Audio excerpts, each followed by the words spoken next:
அஸ்ஸலாமு அலைக்கும் வரகாத்துஹு. கண்ணியத்துக்குரிய எல்லாம் உள்ள அல்லாஹ் ஜல்ல ஷானஹு தஆலாவின் நல்லடியார்களே, இந்த நிகழ்ச்சியிலே இஸ்லாம் கூறும் மனித நேயம் என்ற தலைப்பு எனக்கு தேர்வு செய்யப்பட்டிருக்கிறது. இன்றைய உலகிலே தீவிரவாதம் நாளுக்கு நாள் பெருகி வருகிற நேரத்தில் மனித நேயம் வேண்டும் என்று எல்லோரும் பேசுகிறார்கள். மனித நேயம் பற்றி பேசுகிற யாராக இருந்தாலும் மனித நேயம் ஏற்படுவதற்கான வழி என்ன, மனித நேயம் உருவாகுவதற்கு நாம் என்ன செய்ய வேண்டும் என்று அந்த வழியை யாருமே பேசவே மாட்டார்கள். மனிதநேயம் வேண்டும் என்று பேசுவார்களே தவிர மனிதநேயம் எப்படி ஏற்படும், மனிதநேயம் ஏற்படாமல் இருப்பதற்கு என்ன காரணம், தீவிரவாதத்தை ஒழிப்பதற்கு என்ன வழி, இதை பற்றி யாருமே பேசவே மாட்டார்கள். அதே மாதிரி மனிதநேயத்தை பேசுகிற எந்த மேடையாக இருந்தாலும் மனிதநேயத்தை பற்றி யார் பேசினாலும் இஸ்லாம் மனிதநேயத்திற்கு எதிரானது என்று ஒரு தவறான பிரச்சாரம் பல ஆண்டுகளாகவே இந்த இந்தியாவிலே பரப்பப்பட்டு வருகிறது. இந்தியா மாத்திரமல்ல, உலகம் முழுக்க இஸ்லாம் தீவிரவாதத்தை போதிக்கிறது, முஸ்லிம்கள் தீவிரவாதிகள், மனிதநேயத்திற்கு எதிரானவர்கள் என்று ஒரு தவறான பிரச்சாரம் செய்யப்படுகிறது. அதனால்தான் இஸ்லாம் மனிதநேயத்தை சொல்கிறதா, இந்த தீவிரவாதத்தை ஆதரிக்கிறதா, இதை விளக்குவதற்காக இந்த தலைப்பு தரப்பட்டிருக்கிறது. இந்த மனிதநேயம் பேசக்கூடிய யாராக இருந்தாலும் நீங்கள் பார்க்கலாம், மனிதநேயத்திற்கு அவர்கள் ஒரு அளவுகோலை சொல்கிறார்கள். அது என்ன அளவுகோல்? இஸ்லாம் மனிதநேயத்தை எப்படி சொல்கிறது என்பதை சொல்வதற்கு முன்னால் மனிதநேயத்திற்கு எல்லோரும் வைத்திருக்கிற அளவுகோல் என்ன? மனிதநேயம் என்றால் ஒரு பெரும்பான்மை சமுதாயம், அந்த சமுதாயத்தில் இருக்கிற ஒரு சிலர் அவர்கள் ஏதாவது ஒரு காரியத்தை சிறுபான்மையினருக்கு எதிராக செய்வார்களே ஆனால் அதை சிறுபான்மையினர் ஒப்புக்கொள்ள வேண்டும். அதுக்காக அவர்கள் கொந்தளித்து எழக்கூடாது, அதை பற்றி அவர்கள் பேசக்கூடாது. பெரும்பான்மை சமுதாயம் செய்கிற எந்த தவறையும் சிறுபான்மை அட்ஜஸ்ட்மெண்ட் செய்து கொள்ள வேண்டும் என்று இதைத்தான் மனிதநேயம் என்று சொல்கிறார்கள். மனிதநேயம் அதுக்கு அர்த்தம், அவங்க கொடுக்கிற அர்த்தம் என்ன? ஒரு பெரும்பான்மை சமுதாயத்தில் உள்ள சில பேர் ஒரு சமுதாயம் வழிபடக்கூடிய பள்ளிவாசலை இடிக்கலாம், ஆனால் சிறுபான்மை ஏன் என்று கேட்கக்கூடாது. ஒரு கிறிஸ்தவ ஆலயத்தை ஒரு கூட்டம் போய் இடிக்கலாம், கிறிஸ்தவ பாதிரிமார்களை கொலை செய்யலாம், கன்னியாஸ்திரிகளை கற்பழிக்கலாம், இப்படி ஏன் செய்கிறீர்கள் என்று பெரும்பான்மை யாரும் கேட்கக்கூடாது. பெரும்பான்மை சமுதாயத்தில் உள்ள ஒரு சில பேர் அவர்கள் ஒன்று கூடிவிட்டார்களே ஆனால், எதையாவது செய்ய அவர்கள் முன் வருவார்களே ஆனால், அது என்ன கொடுமையை செய்தாலும் சிறுபான்மை சமுதாயம் பொறுமையாக இருக்க வேண்டும் என்று இந்த மனிதநேயத்துக்கு இதைத்தான் அளவுகோல சொல்கிறார்கள். சிறுபான்மை சமுதாயத்துக்கு எதிராகத்தான் எல்லோரும் மனிதநேயம் பேசுகிறார்கள். பாதிக்கப்பட்டவர்கள் பொங்கி எழும் பொழுது, அவர்கள் குமுறும் பொழுது நீங்கள் குமுறக்கூடாது, நீங்கள் தீவிரவாதத்தை கையில் எடுக்கக்கூடாது. பெரும்பான்மை சமுதாயம் கையில் எடுக்கலாம், அவர்கள் பள்ளிவாசலை இடிக்கலாம், அவர்கள் உங்கள் வழிபாட்டு உரிமையை மறுக்கலாம், ஆனால் சிறுபான்மை சமுதாயம் கொந்தளித்து எழக்கூடாது என்று இதைத்தான் சொல்லுகிற காட்சியை பார்க்கிறோம். இதுக்கு பேர் மனிதநேயமா? அக்கிரமம் பண்ணக்கூடியவர்களுக்கு, அநியாயம் பண்ணக்கூடியவர்களுக்கு புகலிடம் கொடுப்பதற்கு பேர், அவங்க செய்யற அக்கிரமங்களை கண்டு காணாமல் இருப்பதற்கு பேர் மனிதநேயமா? இஸ்லாம் மனிதநேயத்தை எப்படி சொல்லுதுன்னு பாருங்க. இஸ்லாத்தை மாதிரி மனிதநேயத்தை உலகத்தில் எந்த மார்க்கம் சொல்லியிருக்க முடியாது. அந்த அளவுக்கு அழகான ஒரு வழிகாட்டுதல் இந்த மனிதநேயத்தை பற்றி இஸ்லாம் நிறைய மனித சமுதாயத்துக்கு அறிவுறுத்துது. எப்படி எல்லாம் இஸ்லாம் சொல்லுது? திருமறை குர்ஆன்ல அல்லாஹ் சொல்லுகிறான், லா இக்ராஹ ஃபித்தீன், இந்த மார்க்கத்தில் எந்த நிர்பந்தமும் கிடையாது, எந்த கட்டாயமும் கிடையாது. இஸ்லாமிய மார்க்கம் வாளால் பரப்பப்பட்ட மார்க்கம் என்று ஒரு தவறாக இந்த இந்தியாவில் பிரச்சாரம் செய்யப்படுகிறது. இந்தியாவை ஆண்ட மன்னர்கள் அவர்கள் வாள்களை வைத்துக் கொண்டுதான் இஸ்லாத்தை இந்தியாவில் பரப்பினார்களாம். இங்க உள்ள முஸ்லிம்கள் எல்லாம் மதம் மாற்றப்பட்டவர்களாம். அதனால நம்ம தாய் மதத்துக்கு திரும்பணும், எல்லாரும் நம்ம மத மாற்றம் செய்யறதை வந்து தடுக்கணும் என்று மத மாற்றம் கூடாது என்று பேசக்கூடிய ஒரு காட்சியை பார்க்கிறோம். உண்மையில் இந்தியாவை ஆண்ட மன்னர்கள் மதம் மாற்றினார்களா? வாழை எடுத்துக்கொண்டு வாழ்முனையில் இஸ்லாத்தை பரப்பினார்களா? அப்படி பரப்ப வேண்டிய அவசியம் கிடையாது. யார் பரப்பன? யார் பொய்யான கொள்கை வைத்திருக்கிறார்களோ, யார் சொல்ற கொள்கையில குழப்பம் இருக்கிறதோ, யார் ஆன்மீகத்தின் பெயரில் ஏமாற்றிக் கொண்டிருக்கிறார்களோ, யார் ஆன்மீகத்தை சொல்லி சுரண்டி கொண்டிருக்கிறார்களோ, யார் ஆன்மீகத்தை சொல்லி மக்களை தங்கள் காலில் விழ வைக்கிறார்களோ, அவர்கள் வந்து மதத்தை கட்டாயப்படுத்தி பரப்பணும். இஸ்லாத்துல பரப்பணுமா? இஸ்லாத்தை கட்டாயப்படுத்தி தான் ஏத்துக்கிற வைக்கணுமா? லா இக்ராஹ ஃபித்தீன். திருமறை குர்ஆன் சொல்கிறது, இந்த மார்க்கத்தில் எந்த நிர்பந்தமும் கிடையாது, எந்த கட்டாயமும் கிடையாது, எந்த வற்புறுத்தலும் கிடையாது. இந்த மார்க்கத்துக்கு வருமாறு யாரும் யாரையும் கட்டாயப்படுத்தக்கூடாது. கது தபையன ருஷ்து மேல்கை, வழிகேட்டில் இருந்து நேர்வழி தெளிவாகிவிட்டது. இந்த மார்க்கத்தை ஒருவர் படிப்பாரையானால், இந்த மார்க்கத்தை ஒருவர் கேள்விப்படுவாரையானால் அவருக்கு எது நேர்வழின்னு கரெக்டா தெரியும், எது வழியேடு, எந்த கடவுள் கொள்கை மனிதனுக்கு நன்மை பயக்கிறது, எந்த கடவுள் கொள்கையினால மனிதன் பிரிந்து கிடக்கிறான், எந்த கொள்கையினால மனிதர்களுக்கு மத்தியில் பிரச்சனை ஏற்படுகிறது, எதனால மனிதர்களுக்கு இடையில ஒற்றுமை ஏற்படுகிறது, எந்த ஆன்மீகம் சரியான ஆன்மீகமா இருக்கிறது என்று, மனிதனை ஏமாற்றாத ஆன்மீகமா இருக்கிறது என்று பார்த்தாலே தெரியும். பார்த்தாலே நேர்வழி பரிச்சென்று தெரியக்கூடிய ஒரு மார்க்கத்தில் வந்து கட்டாயப்படுத்தணுமா? அப்படி யாரும் கட்டாயப்படுத்தினாங்களா? நம்முடைய மன்னர்கள், முஸ்லிம் மன்னர்கள் கட்டாயப்படுத்தினாங்களா? அப்படி கட்டாயப்படுத்தி இருந்தா இன்றைக்கு எந்த கட்டாயமும் கிடையாது. அன்னைக்கு கட்டாயப்படுத்துறாங்கன்னு வச்சுக்கிறோம். இன்றைக்கு இஸ்லாத்தில் இருக்க சொல்லி யாரும் கட்டாயப்படுத்துறாங்களா? முஸ்லிம்களை மதம் மாற்றப்பட்டவர்கள், வாழ்முனையில மாற்றப்பட்டவர்கள் இன்னைக்கு பழைய மதத்துக்கு போயிருக்க வேண்டியது என்ன? இன்றைக்கும் முஸ்லிம்கள் இஸ்லாத்தில் தான் இருக்கிறார்கள். இன்னும் இஸ்லாத்துக்கு ஆயிரக்கணக்கான மக்கள், லட்சக்கணக்கான மக்கள் வந்து கொண்டே இருக்கிறார்கள். உலகம் முழுக்க அதிகமான மக்களால் ஏற்றுக்கொள்ளப்படக்கூடிய, பின்பற்றப்படக்கூடிய ஒரு மார்க்கமா இஸ்லாம் இருக்குதுன்னு சொன்னா இதுக்கு காரணம் என்ன? இந்த இஸ்லாம் நல்ல மார்க்கமா இருக்குது, மனிதநேயத்தை போதிக்கக்கூடிய மார்க்கமா இருக்குது. இந்த இஸ்லாமிய மார்க்கம், இந்த மார்க்கத்தில் எந்த கட்டாயம் கிடையாது. இன்னொரு இடத்துல அல்லாஹ் நபிகள் நாயகம் ஸல்லல்லாஹு அலைஹி வஸல்லம் சொல்ல சொல்றான், குல் நபியே நீங்கள் சொல்லுங்கள், யா அய்யுஹல் காஃபிரூன், இந்த மார்க்கத்தை நிராகரிப்பவர்களே, காபிர்களே, லா அபுது மா தஅபுதூன், நீங்கள் வணங்குறத நான் வணங்க மாட்டேன், வலா அன்தும் ஆபிதூன மா அபுத், அதே மாதிரி நான் வணங்குற இறைவனை நீங்களும் வணங்கக்கூடியவர்களா இல்லை, நானும் நீங்க வணங்குறத வணங்க மாட்டேன், நீங்களும் நான் வணங்குற இறைவனை வணங்கணும்னு கட்டாயப்படுத்த மாட்டேன்.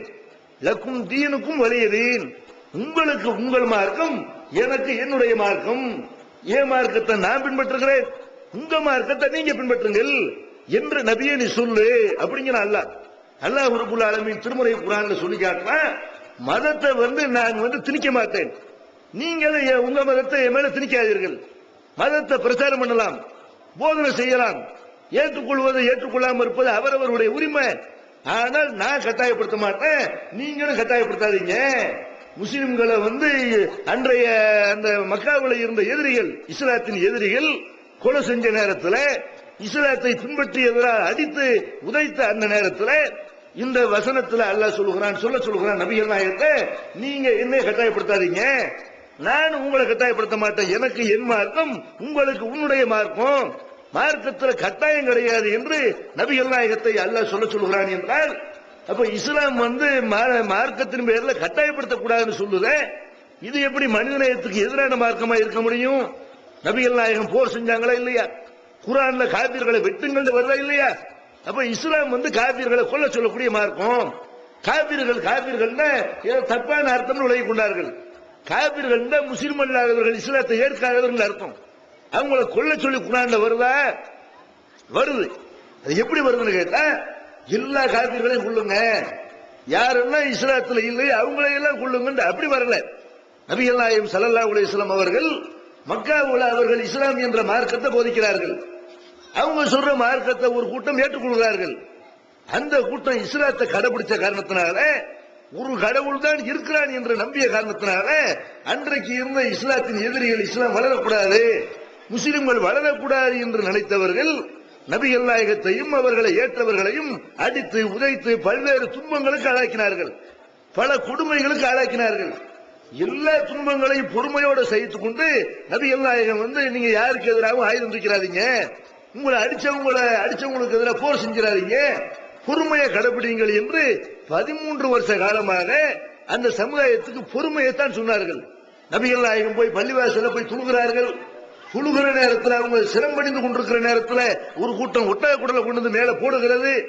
மற்றவர்களால் மதிக்கப்படக்கூடிய ஒரு தலைவர் அவர் இந்த மாதிரி ஒரு சித்திரவதைக்கு ஆளாக்கின உடனே அப்ப நபி தோழர்கள் கொந்தளிக்கிறார்கள். ஒட்டக குடலை தூக்கி போட்டவங்களுக்கு எதிராக இறைவன் நபிகள் நாயகம் கையெழுந்தாங்களே தவிர அவங்கள போய் அடிங்கன்னு சொல்லல. நபிகள் நாயகம் ஸல்லல்லாஹு அலைஹி வஸல்லம் அவர்களே எத்தனை வகையான கேலி கிண்டல் சொல்லி நபிகள் நாயகத்தை அப்படியெல்லாம் சித்திரவதைப்படுத்தினார்கள். பொய்யர் என்றார்கள், சூனியக்காரர் என்றார்கள். அந்த நேரத்தில் கூட ஜிப்ரீல் வருகிறார், வானத்தில் இருந்து இறைவனுடைய தூதர் ஜிப்ரீல் வருகிறார். முகமதை சொல்லுங்கள், நீங்க சொன்னீர்களே, ஆனால் 2 மலைகளுக்கு இடையில இருக்கிற இந்த ஊராரை 2 மலைகளை சேர்த்து இந்த ஆளுகளை சட்னி ஆக்கணும் அப்படின்னு கேட்கிறார்கள். அப்ப நபிகள் நாயகம் என்ன சொன்னார்கள்? இவர்கள் ஏற்றுக்கொள்ளாவிட்டாலும் இவருடைய சந்ததிகளாவது நான் சொல்ற இந்த மார்க்கத்தை விளங்குவார்கள், ஒரு கடவுள் தான் இருக்கிறார் என்பதை இவங்க பிள்ளைகளாவது விளங்குவார்கள் என்று பொறுமையோடு திரும்பி வந்தார்களே. அப்படிப்பட்ட அந்த நபி கொண்டு வந்த மார்க்கம் தீவிரவாதத்தை போதிக்கக்கூடிய மார்க்கமா? அந்த நபி மக்களை எல்லா மக்களையும் கொல்ல சொல்லி சொல்லுவாங்களா? எப்ப கொல்ல சொல்லி குர்ஆன் சொல்லுது? காபிர்களை கொல்லுங்கன்னு குர்ஆன்ல வருது. எப்ப வருதுன்னு கேட்டா, நபிகள் நாயகம் ஸல்லல்லாஹு அலைஹி வஸல்லம் மக்காவுல இருக்கும் பொழுது இப்படி எல்லாம் சித்திரவதைக்கு உள்ளாகிறார்கள். அவங்களுடைய தோழர்களையும் அடித்து துவைக்கிறார்கள். நபிகள் நாயகத்தையும் அந்த தொல்லைகளுக்கு ஆளாக்குகிறார்கள். பல தோழர்களை கொலையும் செய்கிறார்கள். குறுக்க முடியாம சில பேர் நபிகள் நாயகத்தோடு முஸ்லிம்கள் எல்லாம் மதீனாவுக்கு சேர்கிறார்கள். மதீனா என்ற ஒரு ஊருக்கு அங்க நிம்மதியாக வாழ்ந்து கொண்டிருக்கிற நேரத்தில் அப்ப படை எடுத்துக்கிட்டு வரணும். மதீனாவுக்கு போனாலும் விடக்கூடாது, இவங்களை கொலை செஞ்சு ஆகணும், ஒண்ணும் இல்லாம ஆக்கணும்னு சொல்லி படை திரட்டி கொண்டு வரும் பொழுது அப்ப தங்களை சேர்ந்த அந்த முஸ்லிம்களை காப்பாற்ற வேண்டிய கடமை நபிகள் நாயகத்துக்கு இருக்குதா இல்லையா? அவங்க கையில அப்ப ஒரு அரசாங்கம் அமையுது. நபிகள் நாயகம் ஸல்லல்லாஹு அலைஹி வஸல்லம் அவர்கள் அன்றைய நாட்டினுடைய ஜனாதிபதியாக இருக்கிறார்கள். அரபு மதீனாவை தலைமையகமாக கொண்டு அவர்கள் ஆட்சி நடத்திக் கொண்டிருக்கிறார்கள். அவங்க ஒரு ஆட்சி நடத்தி கொண்டிருக்கும் பொழுது அவங்களுக்கு கீழே உள்ள மக்களை காப்பாற்ற வேண்டிய கடமை இருக்கிறது. அந்த கடமையை செய்யணுங்கிற அடிப்படையில் தான் நபிகள் நாயகம் ஸல்லல்லாஹு அலைஹி வஸல்லம் மக்காவிலிருந்து அழிக்க புறப்பட்டு வந்தாங்களே, அவர்களோட போர் செய்தார்களே தவிர சும்மா இருக்கும்போது அவனை போய் கொண்டுட்டு வா, இவனை போய் அழிச்சிட்டு வா, இந்த ஊரை போய் அழிச்சிட்டு வா, இப்படி நபிகள் நாயகம் ஸல்லல்லாஹு அலைஹி வஸல்லம் அவர்கள் எந்த போரையும் செய்யவே இல்லை. நபிகள் நாயகம் ஸல்லல்லாஹு அலைஹி வஸல்லம் செய்த போர்னா எந்த அடிப்படையில்? தங்களை காத்துக்கொள்ள வேண்டும், தங்கள் ஊர் மக்களை காப்பாற்ற வேண்டும், பிறருடைய உயிருக்கும் உடமைக்கும் பாதுகாப்பு வேண்டும். ஒரு கூட்டம் எல்லாம் இருக்கக்கூடிய நேரத்தில் கத்தி எடுத்து ஒருத்தர் குத்த வரலாம், அப்பவும் அவன் மேல மனிதநேயத்தோடு நடக்கும் யாராவது சொல்லுவோமா? அப்படி பேசுனா அவனை அறிவாளின்னு ஒத்துக்கொள்வோமா?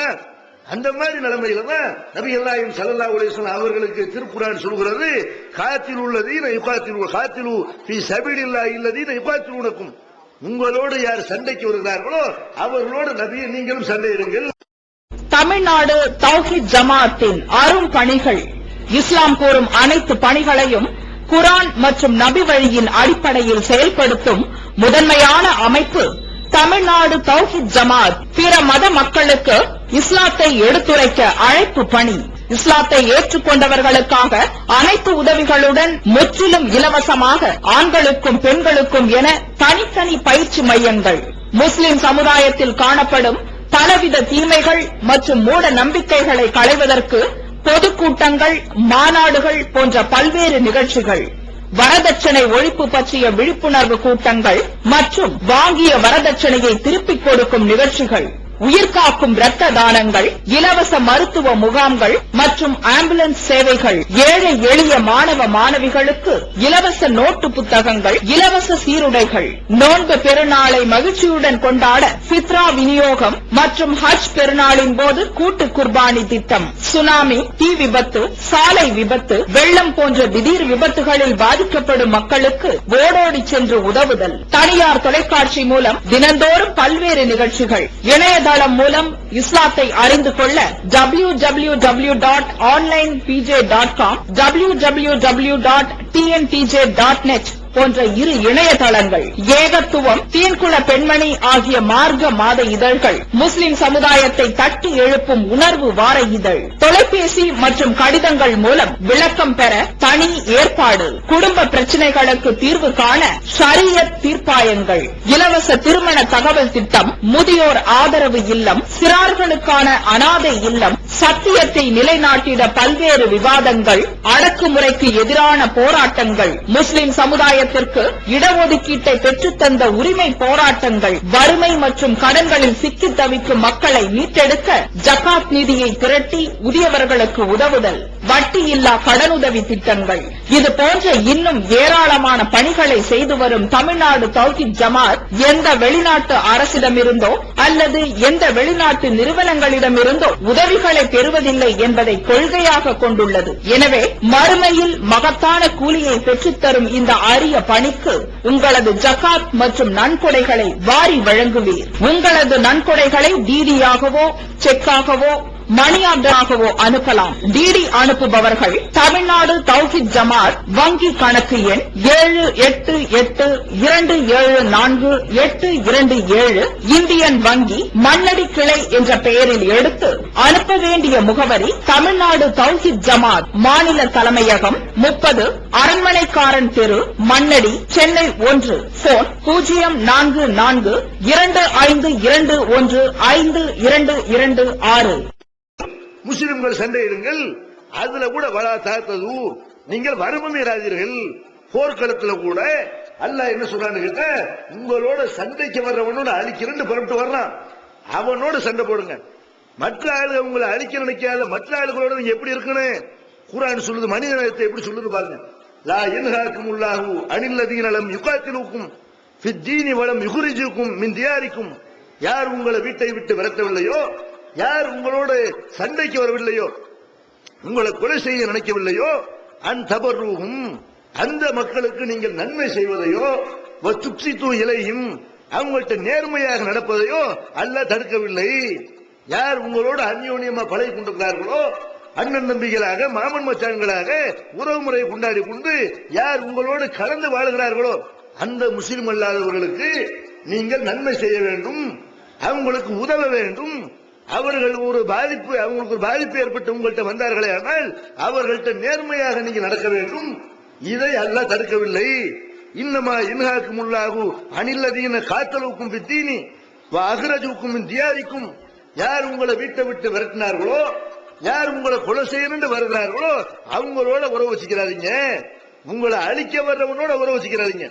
உங்களோடு நல்லா பழகிற ஆள்களோட நீங்களும் நல்லா பழகுங்கள், அவர்களுக்கு நன்மை செய்யுங்கள், நேர்மையாக அவர்கள் விஷயத்துல நடந்து கொள்ளுங்கள் என்று முஸ்லிம் அல்லாதவர்களுக்கு நன்மை செய்ய சொல்லி குர்ஆன் சொல்லுது. இன்னும் சொல்ல போனால் இஸ்லாமிய மார்க்கத்தில் அடிப்படை கடமைகள் 5 இருக்கிறது. அந்த 5 கடமைகள்ல ஒண்ணு என்ன தெரியுமா? ஜக்காத் என்ற கடமையை, கட்டாய தர்மம்.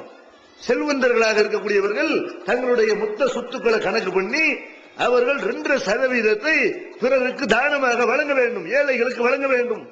இந்த ஏழைகள் யார் யாருன்னு பட்டியல் வரும் பொழுது அதுல முஸ்லிம் அல்லாதவர் கூட இஸ்லாம் சேர்க்கிறது.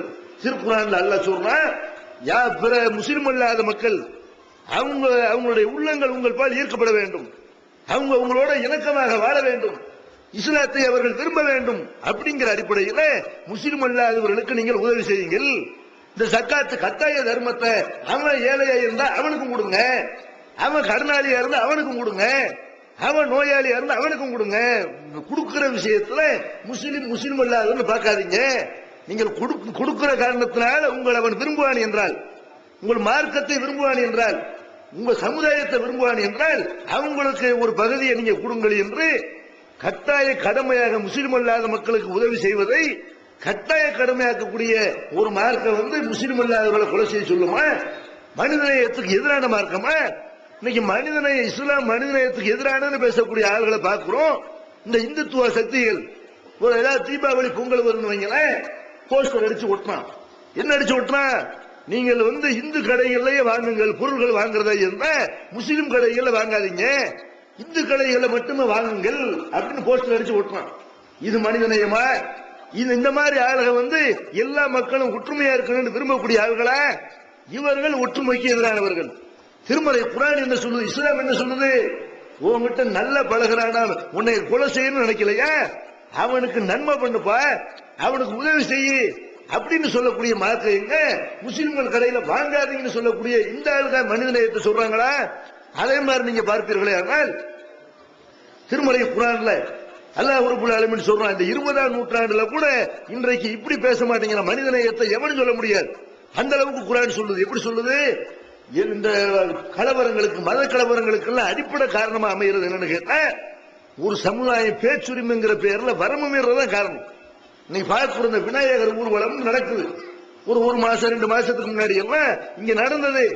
இந்த விநாயகர் ஊர்வலம் எத்தனையோ ஊர்வலங்கள் முஸ்லிம்கள் தெருக்கள்ல செல்கிறது. முஸ்லிம்கள் தெருக்கள்ல எத்தனையோ ஊர்வலம் போகுது. தினந்தோறும் கல்யாண ஊர்வலம், இந்துக்களுடைய கல்யாண ஊர்வலம் போகுது, இந்துக்களுடைய அந்த திருவிழாக்கள் போகிறது. மற்ற திருவிழாக்கள் நடக்கிற நேரங்களில் எல்லாம் முஸ்லிம்களுக்கும் இந்துக்களுக்கும் மத்தியில் எந்த பிரச்சனையும் ஏற்படுறது கிடையாது. ஒரு சின்ன ஒரு மனக்கசப்பு ஏற்படாது, ஒரு சின்ன சண்டை சச்சரவு வராது, ஒரு சின்ன ஒரு பிரச்சனை கூட வரவே செய்யாது. ஆனால் விநாயகர் ஊர்வலம்ங்கிற பேரில் நடக்கிற ஊர்வலத்தை மாத்திரம் பார்த்தீர்களே, ஆனால் அது பிரச்சனைக்காகவே நடத்தப்படுகிற ஒரு காட்சியை பார்க்கணும். அதுக்கு இந்து மக்களுக்கு சம்பந்தம் இல்லை. அந்த விழாவை, அந்த ஊர்வலத்தை நடத்தக்கூடியவர்கள் என்ன செய்கிறார்கள் என்றால், இதை வைத்து நம்ம பிரச்சனை பண்ண வேண்டும், நாட்டை ரத்த காடாக ஆக்க வேண்டும் என்று விரும்பி அவர்கள் அந்த ஊர்வலத்தில் செல்லும் பொழுது முஸ்லிம்களை வம்பு கிழக்கிறார்கள். நாங்க பள்ளிவாசல் பக்கம் தான் போவோம் அப்படின்னு உறுதி அளிக்கிறார்கள். ஏன் அளிக்கிறாங்க? பள்ளிவாசல் பக்கம் போனாதான் பள்ளிவாசல் கண்ணாடியை உடைக்க முடியும், பள்ளிவாசல் செவத்துல கல்லை ஊட்டி எறிய முடியும், 10 பைசா முறுக்கு பள்ளிவாசல் நொறுக்கு என்று இப்படி பேசிக்கொண்ட கலவரத்தை உண்டாக்கி கொண்டு செல்லக்கூடிய காட்சியை பார்க்கிறோமா இல்லையா? அப்ப பள்ளிவாசலை பற்றி பேசினால், நபிகள் நாயகத்தை கொச்சைப்படுத்தி பேசினால், இஸ்லாத்தை கொச்சைப்படுத்தி பேசினால், நபிகள் நாயகத்தினுடைய மனைவிமார்களை கொச்சைப்படுத்தி பேசினால், அங்க நின்று கொண்டிருக்கிற எல்லா முஸ்லிம்களுடைய மனநிலை ஒரே மாதிரி இருக்குமா? எவனா 2 பேர் கோபக்காரர் இருக்கதான் செய்வான், எவனா 2 பேர் பதிலுக்கு என்னத்தையும் அவனை செய்யதான் செய்வான். உடனே இஸ்லாம் அதுக்கு இஸ்லாம் அதை ஏற்றுக்கொள்ளுமா? இஸ்லாம் மனிதநேயத்துக்கு எதிரான பேச முடியுமா? இந்த சண்டைக்கு யார் காரணம்? பிரச்சனைக்கு யார் காரணம்? எத்தனையோ ஊர்வலங்கள், மத ஊர்வலங்கள்ல ஏற்படாத பிரச்சனை இதுல மட்டும் ஏன் ஏற்படுகிறது? இந்த மாதிரி ஒரு ஊர்வலத்தை நடத்தி அதுல அரசியல் செய்து நம்ம குளிர் காய வேண்டும், நம்ம ஆட்சியை பிடிக்க வேண்டும்ங்கிற அடிப்படையில் தான் இந்துத்துவாவினர் இப்படிப்பட்ட ஊர்வலங்களை எல்லாம் நடத்துகிற காட்சியை பார்க்கிறோம். இந்த மக்கள் விளங்கிக் கொள்ள வேண்டும். இஸ்லாத்தை பொறுத்த வரைக்கும் இஸ்லாம் முஸ்லிம்களுக்கு என்ன அறிவுரை சொல்ல தெரியுமா? வலா தசுப்புள்ளதீன எதுவும் மிந்துன் இல்லாஹி எசுப்புள்ளாக அதுவும் கைரியில் மின், அல்லாஹ்வை தவிர மற்றவர்கள் வணங்கப்படுறாங்களே, மற்ற சமுதாயம் வணங்குறாங்களே, அந்த கடவுளர்களை நீங்கள் ஏசாதீர்கள். அது கடவுள் இல்லைன்னு உங்களுக்கு தெரியும், ஆனால் அவங்களுக்கு தெரியுமா? நீங்க அவங்களை திட்டுவீர்களே, ஆனால் அவர்கள் அறிவில்லாமல் உங்கள் அல்லாஹ்வை திட்டுவார்கள். நீங்க அடுத்தவன் கடவுளை திட்ட, அவன் எதுக்கு உன் கடவுளை திட்டனே? நீ அவன் கடவுளை திட்டாத, அவன் உன் கடவுளை திட்ட வேணாம் என்று எவ்வளவு அழகா மனிதநேயத்தை சொல்லிக் கொடுக்குன்னு பாருங்க. இதை விட மனிதநேயத்தை சொல்லிக் கொடுக்கணுமா? அப்ப இஸ்லாம் சொல்லுது, இந்த பிரச்சனைக்கு மத கலவரங்களுக்கு என்ன காரணம்னா, ஒவ்வொருத்தவரும் அந்த பேச்சுரிமைங்கிற பேர்ல வரம்பு மீறக்கூடாது, ஒரு வரம்புக்குட்பட்டு செயல்பட வேண்டும். ஒருத்தர் ஒரு மத விழாவே நடக்கும்னு சொன்னால் அதுல அந்த மதத்தை பரப்பினால், அந்த மதத்தினுடைய கொள்கையை பரப்பினால் அதுல பிரச்சனை இல்லை. மற்றவர்களை சீண்டி பார்க்கிற வகையில செய்தால் அங்க பிரச்சனை ஏற்படுமா இல்லையா? அப்ப இதை இஸ்லாம் முஸ்லிம்களுக்கு அறிவுறுத்துது. இது திட்டாதீங்க, எல்லாரும் இதை கடைபிடித்து விட்டால் நம்ம அடுத்த மதத்துக்காரங்களை திட்ட வேணாம், அவங்க வணங்குற முஸ்லிம்கள் வணங்குற அல்லாஹ்வை திட்ட வேணாம், அவங்க மதிக்கிற நபிகள் நாயகத்தை திட்ட வேணாம் என்று வந்துவிட்டால் பள்ளிவாசல கல்லை விட்டு எரிய வேணாம் இப்படின்னு வந்துட்டா மதக்கலவரம் வருமா? அப்ப மனிதநேயம் ஏற்படுறதுக்கான வழியை இஸ்லாம் சொல்லி தருது. அதே மாதிரி நபிகள் நாயகம் ஸல்லல்லாஹு அலைஹி வஸல்லம் அவங்களுக்கு இறக்கப்பட்ட திருமறை குர்ஆன்ல அல்லாஹ் சொல்லி காட்டுறான், வலா எஜ்ரி மன்னக்கும் ஷனானு கௌமின் அலா அல்லாஹ் தாதிலு ஹுவ ஈதிலு ஹுவ அக்ரபுலி தக்வா. உங்களுக்கு ஒரு சமுதாயத்தின் மேல ஒரு வெறுப்பு இருக்கிறது, உங்களை அழிக்கக்கூடிய ஒரு கூட்டம், உங்களுக்கு எதிரான ஒரு கூட்டம், அவனுக்கு ஒரு பிரச்சனை என்று உங்கள்கிட்ட வந்தானேயானால் அவன் மேல உள்ள வெறுப்பு நீதி செலுத்துவதில் இருந்து உங்களை தடமுறை செய்ய வேண்டாம். அல்லாஹ் சொல்றான், உங்களுக்கு எவன் எதிரியா இருக்கிறானோ அவனுக்கு ஒரு பிரச்சனை வந்து விட்டால் நீங்க அவன் நியாயம் இருந்தால் அவன் பக்கம் நிற்க வேண்டும், அவனுக்கு நியாயம் வழங்க வேண்டும். நம்ம எதிரி தானே, நம்ம இந்த நேரத்தில் அவன் நல்ல மாற்றத்தை நம்ம அவனுக்கு எதிராக நிற்போம், இப்படி நிற்க கூடாது. இறையச்சம் எதுன்னு கேட்டா, கடவுளை உண்மையா பயப்படக்கூடியவர்கள் யாருன்னு கேட்டா, ஒரு சமுதாயத்து மேல உள்ள வெறுப்பின் காரணத்தினால அவங்க விஷயத்துல நேர்மை இல்லாம நடந்துடக்கூடாது, நியாயம் இல்லாம நடந்துடக்கூடாது. அப்படி இஸ்லாம் சொல்லுகிற காட்சியை பார்க்கணும். அதே மாதிரி போரை இஸ்லாம் கடமையாக்குற, போர் என்று வந்துவிட்டால் உலகத்துல எவனும் அதுக்கு ஒரு வரம்பை வைக்கவே மாட்டான். போர் என்று அறிவித்து விட்டார்களே, ஆனால் ஒரு அரசு அறிவித்து விட்டது என்றால் அதுல போர்ல கொல்லப்படுறது யாருன்னு பார்க்க மாட்டான். பெண்கள் அழிகிறாங்களா, சின்ன பிள்ளைங்க அழிகிறாங்களா, எவன் சண்டைக்கு வர்றான்னு அவனை மட்டும் கொள்ள மாட்டான். டோட்டல் அந்த ஊரையே அழிக்கிற காட்சியை பார்க்கணும், ஒரு நாட்டையே அழிக்கிற காட்சியை பார்க்கணும். மனிதநேயம் பேசிக்கொண்டு என்ன செய்யறான், ஒட்டு மொத்தமா டோட்டலா ஒரு சமுதாயத்தை காலி பண்றான். அதுல சம்பந்தம் இல்லாத பலவீனர்கள், வயசான ஆளுகள், பெண்கள், சிறுவர்கள் இவங்களை எல்லாம் கொலை செய்து ஏவுகணைகள் அனுப்பி ஒண்ணும் இல்லாம ஆக்குகிற காட்சியை பார்க்கிறோம். போற இஸ்லாம் சொல்லுத, ஒரு அரசாங்கம் இருந்துச்சுன்னு சொன்னால் அந்த அரசாங்கத்துக்கு கீழே இருக்கக்கூடிய மக்களுக்கு எதிராக இந்த நாடாவது வார் அறிவித்தால் அவங்களுக்கு எதிராக இந்த அரசாங்கம் வார் செய்யணும், போர் செய்யணும், வார் அறிவிக்கணும். அப்படி போர் செய்யும் பொழுது கூட அதுல பெண்களை கொல்லக்கூடாது இஸ்லாம் சொல்லுது, அதுல சிறுவர்களை கொலை செய்யக்கூடாது. ஏமா அதுல சம்பந்தம் இல்லை, போருக்கு வரலையோ அவனை கொலை செய்யக்கூடாது, யாரை நெருப்புல பொசுக்க கூடாது, போர்ல ஒருத்தனை கொலை செய்தால் கூட அவன் முகத்தை காயப்படுத்தக்கூடாது, அவருடைய உடல்கள் அந்த உடல்களை கண்டம் துண்டமாக வெட்டக்கூடாது, சிதைக்க கூடாது என்று போர்ல கூட மனிதநேயத்தை இஸ்லாம் சொல்லுங்க. அப்ப இதை விட மனிதநேயத்தை எப்படி சொல்லித்தர முடியும்? மனிதநேயத்தை இஸ்லாம் மாதிரி உலகத்துல எந்த மார்க்கும் சொல்லல. அதே மாதிரி பார்த்தீர்களே, ஆனால் நபிகள் நாயகம் ஸல்லல்லாஹு அலைஹி வஸல்லம் அவர்களைத்தான் மனிதநேயத்துக்கு எதிரானவர்களாக இன்றைக்கு சித்தரிக்கிற காட்சியை பார்க்கிறோம். ஒவ்வொரு நேரத்தில் இந்த மீடியாக்கள், பத்திரிகைகள் என்ன செய்யறான்னு கேட்டா, நபிகள் நாயகத்தை ஒரு தீவிரவாதி மாதிரி சித்தரிக்கிற காட்சியை பார்க்கணும். நபிகள் நாயகம் மாதிரி பிற மதத்தவர்களோட நல்ல வகையில் நடந்து கொண்ட, நல்லிணக்கத்தோடு பழகிய ஒரு தலைவரை, ஒரு மத தலைவர் உலகத்தில் எங்கேயுமே பார்க்க முடியாது. தனக்கு தீங்கு செய்தவர்களுக்கு கூட நபிகள் நாயகம் நன்மை செய்த வரலாற்றை தான் அவங்களுடைய வரலாற்றில் பார்க்க முடியும். நபிகள் நாயகம் ஸல்லல்லாஹு அலைஹி வஸல்லம் அவர்கள் அந்த நாட்டினுடைய அதிபராக இருக்கிறார்கள், மத தலைவராகவும் இருக்கிறார்கள், அரபு நாட்டினுடைய அதிபராகவும் இருக்கிறார்கள். பெரும்பெரும் வல்லரசுகள் எல்லாம் அவங்க அந்த நாடு பெரிய வல்லரசு என்ற அளவுல பெரும்பெரும் வல்லரசுகள் அவங்க கையில வந்துருச்சு. அந்த மாதிரியான நிலைமையில நபிகள் நாயகம் ஸல்லல்லாஹு அலைஹி வஸல்லம் ஒரு யூத பெண்மணி விருந்துக்காக அழைக்கிறார்கள். அப்படி விருந்துக்காக அழைக்கும் பொழுது நபிகள் நாயகம் ஸல்லல்லாஹு அலைஹி வஸல்லம் எந்த பயமும் இல்லாம, ஒரு யூத பெண்ணா இருக்கிறாங்களே, அது அவங்களை கொல்லுவதற்காக வேண்டி அன்றைக்கு யூதர்கள் பல திட்டம் திட்டு கொண்டிருந்தார்கள். அந்த மாதிரி நிலைமையில ஒரு யூத பெண்மணி அழைக்கிறார்கள், விருந்துக்கு பதிலளிக்க வேண்டும் அடிப்படையில் எந்த பாதுகாப்பு இல்லாம நபிகள் நாயகம் சென்று வருகிறார்கள். போனா அந்த அம்மா எதுக்கு கூப்பிட்டதுன்னு கேட்டா, விருந்துங்கிற பேர்ல கூப்பிட்டு சாவடிக்க நினைச்சுதான் கூப்பிடுது. அந்த காலத்துல மன்னர்களை எல்லாம் இப்படிதான் செஞ்சிருக்காங்க. விருந்துங்கிற பேர்ல யாராவது ஒரு எதிரி விருந்து கூப்பிட்டான்னு சொன்னா விருந்துங்கிற பேர்ல காலி பண்ணிடலாம் அப்படின்னு விருந்துங்கிற பேர்ல மன்னரை கொலை செய்வார்கள். இதுக்காக வேண்டி அந்த காலத்தில் உள்ள மன்னர்கள் என்ன ஏற்பாடு பண்ணிருக்கான்னு கேட்டா, அதுக்குன்னு ஒரு ஆளை வச்சிருப்பான். விருந்துக்குன்னு கூப்பிடுறாங்களா, அவன் எல்லா சாப்பாடையும் சமைச்சு வச்ச உடனே அந்த சாப்பாட்டை அவனை திங்க சொல்லுவான். ஒரு ஆள் அதுக்குன்னு ஒருத்தர் இருப்பான், அவன் திண்டு உசுரோட இருந்தா அதுக்கப்புறம் தான் மன்னர் சாப்பிடுவார். இந்த மாதிரி மன்னரை கொலை செஞ்சிருவாங்க காரணத்தினால இன்னொரு ஆளை பலிகடாவை ஆக்கின மன்னர்கள் இருந்திருக்கிறார்கள். நபிகள் நாயகம் ஸல்லல்லாஹு அலைஹி வஸல்லம் அந்த மாதிரி எல்லாம் நபி தோழர்களை கூப்பிட்டு சாப்பாடு டெஸ்ட் பண்ணுங்க, நீங்க தின்னுட்டு உயிரோட இருந்தா நான் சாப்பிடுறேன் அப்படிலாம் சொல்லல. அவங்கள நேரடி அந்த உணவை, அந்த விருந்தை ஏற்கிறார்கள். அந்த விருந்துல விஷம் கலக்கப்பட்டிருக்கிறது. இறைவனுடைய உதவியினால அவர்கள் உயிர் காப்பாற்றப்படுகிறார்கள். நபிகள் நாயகம் ஸல்லல்லாஹு அலைஹி வஸல்லம் கிட்ட நபி தோழர்கள் கேட்கிறார்கள், அல்லாஹ்வுடைய தூதரே, அந்த பொம்பளை நாங்கள் கொலை செஞ்சிட்டோமா? ஏன்னா அவங்க இஸ்லாமிய அரசாங்கம் நடைபெற்றுக் கொண்டிருக்கிறது. ஒரு அரசாங்கத்துக்கு கீழே வாழ்ந்து கொண்டு சிறுபான்மை சமுதாயமாக அன்றைக்கு யூதர்கள் இருக்கிறார்கள். நபிகள் நாயகம் அந்த நாட்டினுடைய அதிபராக இருக்கிறார்கள். அவங்க நாட்டில் உள்ள சட்டம் என்ன, இஸ்லாமிய சட்டம் என்ன? கொலைக்கு கொலை.